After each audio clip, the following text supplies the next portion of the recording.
Howdy, y'all. Welcome to Western Wednesday. I'm your host, Gary. Welcome back to the Real Pastors channel. Excuse me. Gotta have my coffee. Gotta have it. So, today is the debut episode of Western Wednesday. You know, when my good buddy Efren and I when he approached me about doing this channel, Real Pastors, I asked him, I said, that sounds fun. That sounds great. Really interested in doing it. However, I would love some time to talk about one of my favorite genres of movies, and that is the Western. It's a genre that I feel needs to make a comeback. I wish it was still around more often. We get a Western every now and then, and they're usually pretty good, but not like they used to be. The Western is a great genre of film, movies, TV, however you want to say it. And I'm excited to be able to talk about it. Why do I love Westerns? Well, first off, I just want to say, I'm probably going to be by myself on most of these episodes because not many people like Westerns as much as I do. Not many people that I know. My grandpa loves Westerns. And I don't think he knows how to use YouTube. So, Pops, if you're watching somehow, you want to come on the show, let's bring you on the show sometime. We'll talk some Westerns. But the Western is an amazing way to tell a story. I love being taken from our current time of life, technologies and all different things, and being put back in a different time. I love a period piece. In a Western, there's no iPhones. There's no GPS. And a Western is just a man and his horse, maybe a gun, and just trying to survive. There's classic Westerns about the battle of good and evil. Maybe someone's trying to take so-and-so's land and they can't let it happen. Or maybe some bad folks have rode into town and the good guy is trying to stop it. All of that makes a good Western. There's usually a railroad of some sorts. Maybe that train's getting robbed by some outlaws, and the good guy has got to defend it. But the Western is classic tales, and I love them. And I've always loved them. Westerns have always been there. I started watching them early on with my grandpa. Started watching things like Gunsmoke. Not live because I'm only 32 years old. I'm not ancient. Reruns of Gunsmoke. I watched a little bit of different things, different TV shows, and then started to discover the Western movies, and it's always been my favorite. So we all have our things, and Westerns happen to be mine. My movie collection is full of Westerns. So if you're watching along, comment, let me know, what are some of your favorite Westerns? I got a new hat here, and it's not quite broken in yet. I'm trying to get that perfect curve, but someone told me I should wear a cowboy hat on this show, but I don't own a cowboy hat, sadly. Maybe one day. But anyway, the Western. And so comment along, let me know, what are some of your favorite Western movies? And do you wish the Western would make a comeback? That'll be an episode down the road, the Western comeback.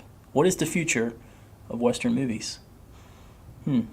So today, I will talk about the one that started it all. Not only one of my favorite Westerns of all time, but one of my favorite movies of all time. And the movie we're talking about is right here behind my shoulder. You see the poster. Guardians of the Galaxy. Wait. No, above that. The Good, the Bad, and the Ugly. Maybe you've heard of it. Maybe you haven't. If you haven't heard of it, whoa. Where you been? If you have heard of it and you've never seen it, hopefully this episode will make you want to go check it out. See if I know what I'm talking about. Or maybe you've seen it, and maybe this episode will serve as a reminder of the greatness of this classic movie. We all have our things. I like Westerns. I like professional wrestling. Action movies, comedies. Efren, my good buddy Efren, he likes monster movies. Godzilla, King Kong. I don't dislike those movies. I've just never really been into them. Haven't watched much. Westerns is that for me. So let's get right down to it. The Good, the Bad, and the Ugly. I saw this movie around, I want to say I was in 6th or 7th grade, I think. And we had all gathered at my grandparents' house one weekend. And I remember my family was there. My dad was there, I was there, my brother was there. My grandparents were there, obviously, because it was their house. And I had never seen this movie, but I'd always heard about how good it was. And it was on TV. Back in the day, like Efren and I were talking about, things like TNT, USA, TBS, they would play movies, not just random TV shows. And The Good, the Bad, and the Ugly was on. And my uncle was talking about how great it was, and my grandpa talked about how great it was, and we sat and we watched the entire movie. And I was mesmerized by it. I was really taken into the story, into the characters, and just really loved everything about it. We were supposed to go to dinner that night as a family, I think. And if I remember correctly, we did not go to dinner. We sat and we watched this wonderful, wonderful movie. And I was enthralled by it. The story, the characters, the action. And I remember I went away that night and I thought, that is the best movie I have ever seen. And I told my dad how much I loved it. And it wasn't long after that, for Christmas, he got me the DVD box set of The Good, the Bad, and the Ugly. And sadly, I no longer own that box set. I have the Blu-ray, though I don't want to brag, but I own the movie on Blu-ray. You know, it's on a collection. I don't have the box set, but I do have the cards that came with that box set. Check this out. Look at that. Classic poster right there. Clint Eastwood, The Good, the Bad, and the Ugly. Lee Van Cleef, Eli Wallace. And there's like different languages. Halyukin. Halyukin! That's how I always think that says. Street Fighter. Efren, you watching? No? Say more. Take different posters. One of these days I'm going to frame these. And that's similar to the one I have above the head there. So I became obsessed with this movie as a little kid, and I'm still obsessed with it to this day. And I thought I would be remiss if I didn't, start off Western Wednesday and talk about the one that started it all, my favorite Western of all time, The Good, the Bad, and the Ugly.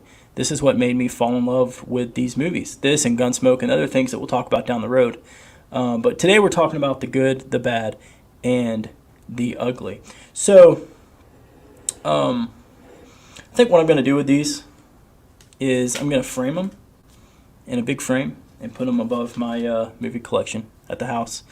Let's see. Hopefully the wife will let me do that. If she doesn't, then she'll just have to get over it. Well, Megan, if you're watching, I'm sorry.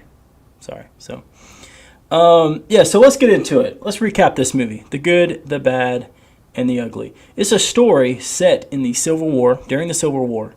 And it's basically, if you break it down on paper, it's a simple story. It's three guys looking for gold. And they find out, each one of them gets word that in a cemetery far away there is gold.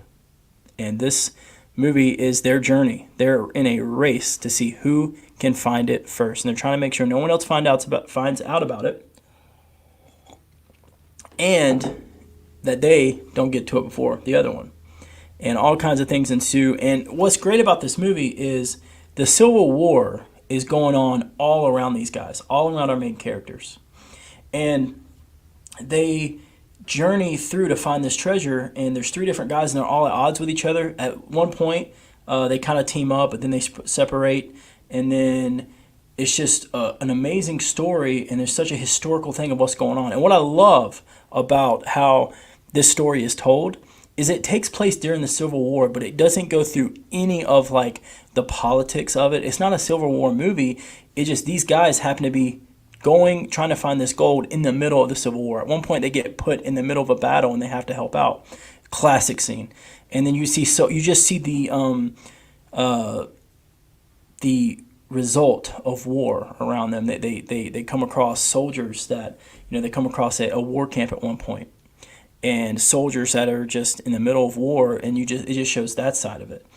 And it deals with greed. It deals with at what cost would you want to find this gold?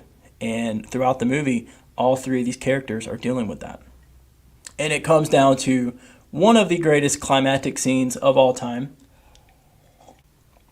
There at the end. I won't spoil anything if you haven't seen it. I mean, the movie came out in 1966, okay? It's directed by Sergio Leone. I don't know if it's Leone or Leone. I can never remember. But he is the master of the spaghetti western. And that's what this is. This movie is the centerpiece of what is known as two things. It's known as the Man with No Name Trilogy that Clint Eastwood stars in. In these three movies, he literally has no name. He just shows up in the middle of these movies, and he's essentially the same character, but he's called different things in each one. Also known as the Dollars Trilogy. We got the Fistful of Dollars for a few dollars more, The Good, the Bad, and the Ugly. And this movie's right there, and is a masterpiece of a spaghetti western. And I don't want to necessarily spoil anything, but this movie's been out for a long time. And but I highly recommend it. So all this stuff goes on in this movie, and so it begins. I'm not going to go scene by scene, but just kind of tell you the premises of it. And Clint Eastwood shows up on screen, and I remember as a kid I saw that and I thought, that's a movie star right there. Holy cow! So him and Tuco, Tuco, who is this guy, right there. No, there. He is a wanted man. So him and Clint Eastwood team up. He turns him in. He goes to be hanged. Clint Eastwood collects the reward money, it's thousands of dollars. And right before they go to kill him, Clint Eastwood shoots him down, takes him to the next town, and continues to collect. And that starts off, and then that's when they find out about the gold, and then they run into the other guy, who we'll get into here in a second. And just they continue and see. It's a rat race to see who can find this gold. So let's review it. What is the good? What is the good of The Good, the Bad, and the Ugly? There's quite a lot. First off, the music. The music in this movie is iconic. It has been used in many different things in a way of parody and homage. And not just the main theme, I can't do it. Not just the main theme, but other things. The background music all through it. The music in this movie is insane. It's intense. It's beautiful. It's one of the first times. This movie is right there with Jaws in how well it uses music. Let me show you. I think I can do this right. So, I'll show you here. Check this out. This is how great this music is. Some of you probably heard this before, if you haven't.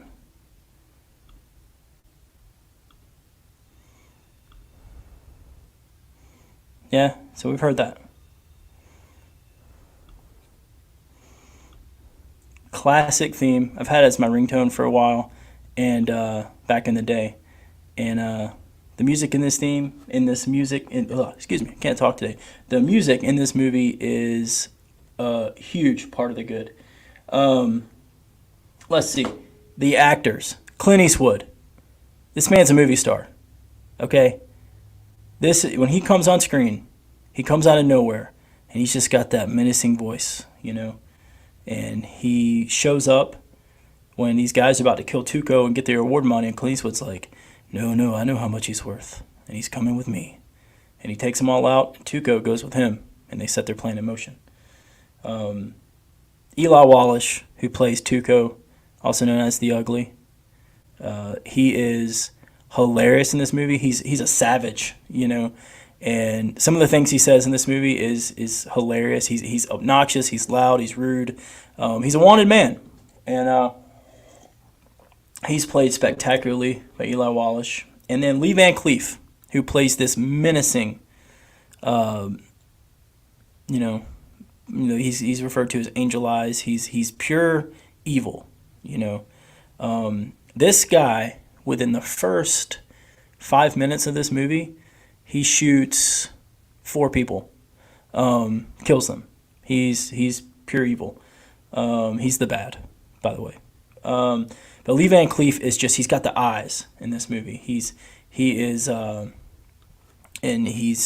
menacing, and he's just like prowling around, and he just shows up, and he's right there with, main villains. When you, in my opinion, you talk about like the T-1000 and Hans Gruber, this guy, he is played very well. So Clint Eastwood is just such an iconic role.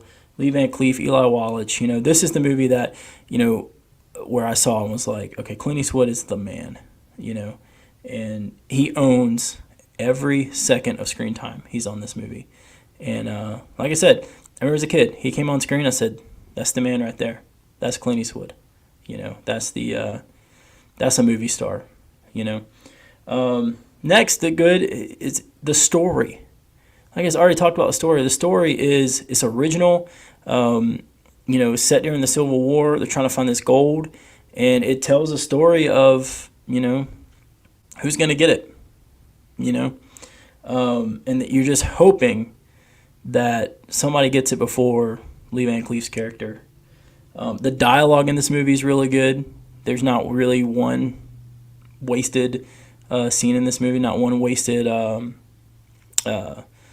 piece of dialogue. It gets up right off the bat, Lee Van Cleef walks into this guy's house, and he's right off the bat. He's like, "Hey, here's what I'm here for. Here's what I'm looking to do." And then, hit the microphone there. And then he tells him, he's like, "Hey," he finds out about the gold, and the story just takes off. I had Chipotle for lunch, so if you see me burping or hiccuping, not trying to be gross, but you know how Chipotle is.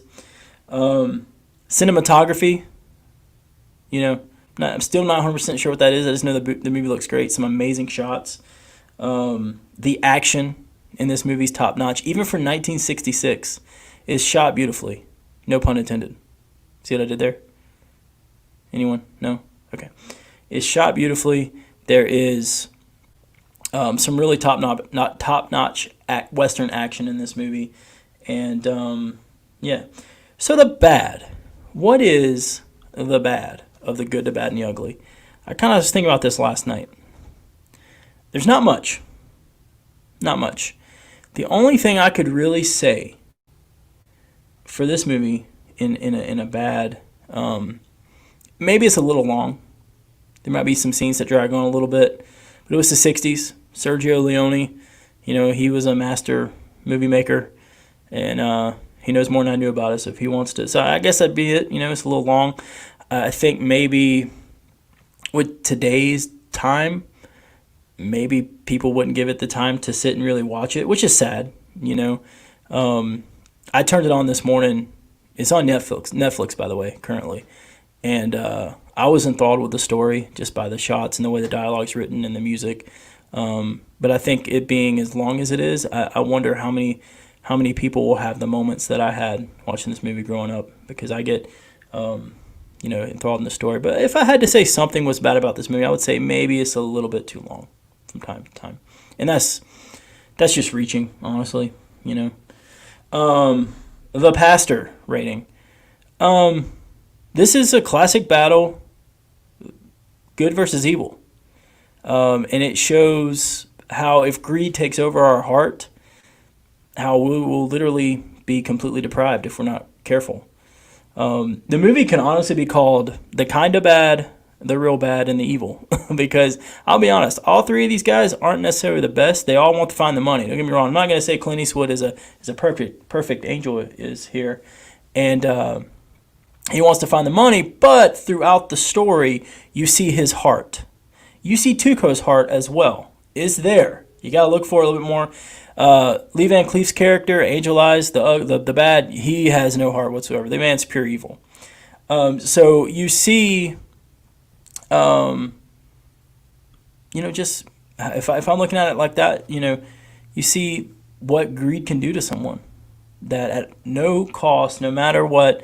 At one point, Lee Van Cleef's character is willing to torture, in a 1960s way of showing it, he's willing to torture soldiers to get answers to find out where the cemetery is. And it's just a constant battle, good and evil. Clint Eastwood plays this so masterfully that you see his heart just on his face. And so this movie is the battle of good and evil, and it shows what greed can do. The dad of it all, It might be a little bit before I show my kids this movie, just for a couple reasons. It is violent. It's a 1960s violent, and what I mean by violent is like, that people get shot throughout this movie. It's a Western. That's what happens. And there's some, there's a little bit of language in it. Not thick language like we have today where you got to say, oh, there's this many F-bombs. It's just a little bit throughout, mostly said by Tuco, by the way. And but I'll probably, it says on IMDb it's rated R for the violence. I think that was changed over time. But I think it is more than likely look at that PG-13 rating when it comes to this movie, because there's some elements that might be hard to see with the soldiers being, just in agony, and the shooting, and some of the dialogue is pretty adult-driven. Yeah, so what am I going to rate the good, the bad, and the ugly? And I'm just going to get to it. I'm not going to beat around the bush. You guys know this was coming. Boom. The good, the bad, and the ugly, ladies and gentlemen, is a masterpiece. And it gets 5 Hail Marys for me. It is a masterpiece. And I want to tell you, if you're watching this out there, I'm just going to leave it up. I'm going to leave up the rating. 1, 2, 3, 4, 5. 5 Hail Marys. You've never seen this movie? I want to encourage you to watch it. And for all the things I already said, it's quotable. There's so many amazing quotes in here, mostly by Clint Eastwood.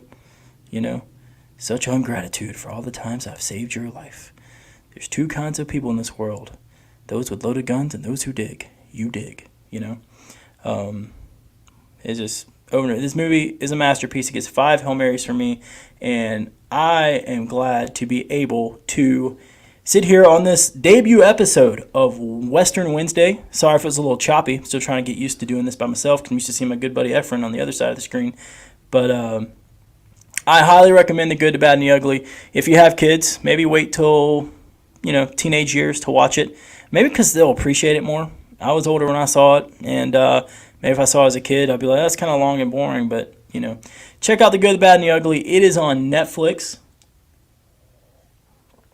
And cannot recommend it enough. It is a Clint Eastwood classic, and it is a phenomenal movie. So, and many directors today working.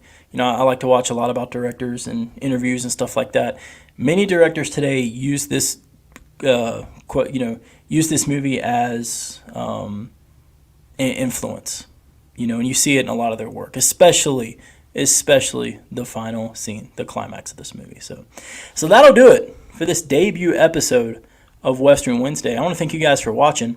Comment below. Let me know what you think of The Good, the Bad, and the Ugly. What would you rate it? If you need to go watch it because you've never seen it, stop what you're doing right now and go watch it. Turn it on. And comment. Let us know what you think. And what are some Westerns you would like me to talk about on these episodes of Western Wednesday? And I'm going to do them every week. Maybe every couple weeks do an episode of Western Wednesday so I can get my Western fix. What are some things you want to talk about? What are some movies you want to talk about? I'll tell you another thing. There's a movie, I don't know which way to go, right over there that we'll be talking about real soon on here. So that does it for the debut episode of Western Wednesday. Thank you for joining us. And if you have not seen The Good, the Bad, and the Ugly, go watch it. If you have seen The Good, the Bad, and the Ugly, go watch it again. Enjoy. Have a great night. Y'all come back now. You hear?